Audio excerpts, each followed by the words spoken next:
ঢাকাই সিনেমার আলোচিত অভিনেতা শাকিব খান ও চিত্রনায়িকা শবনম বুবলি আবারও বাবা মা হতে যাচ্ছেন। জানা গেছে 5 মাসের অন্তঃসত্ত্বা বুবলি দ্বিতীয় সন্তানের জন্ম দিতে প্রস্তুতি নিচ্ছেন। শাকিব খানের সিদ্ধান্তে যুক্তরাষ্ট্রে উড়াল দিচ্ছেন বুবলি।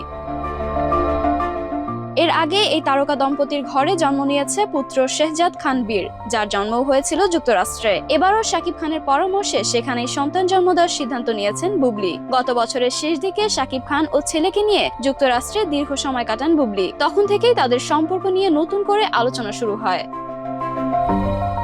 অন্তঃসত্ত্বা হওয়ায় আপাতত শুটিং করছেন না বুবলি। ঢাকাইয়া দেবদাস সিনেমার দ্বিতীয় লটের শুটিংয়ে তিনি থাকছেন না। প্রযোজনা সূত্র বলছে, সন্তান জন্মের কারণে প্রায় 1.5 বছরের ছুটিতে যাচ্ছেন এই অভিনেত্রী। তাই নায়িকাকে ছাড়াই বাকি কাজ শেষ করার সিদ্ধান্ত নেওয়া হয়েছে। তবে আগামীকাল রাজধানীর একটি শপিং কমপ্লেক্সে একটি আউটলেট উদ্বোধনে হাজির হওয়ার কথা রয়েছে বুবলির।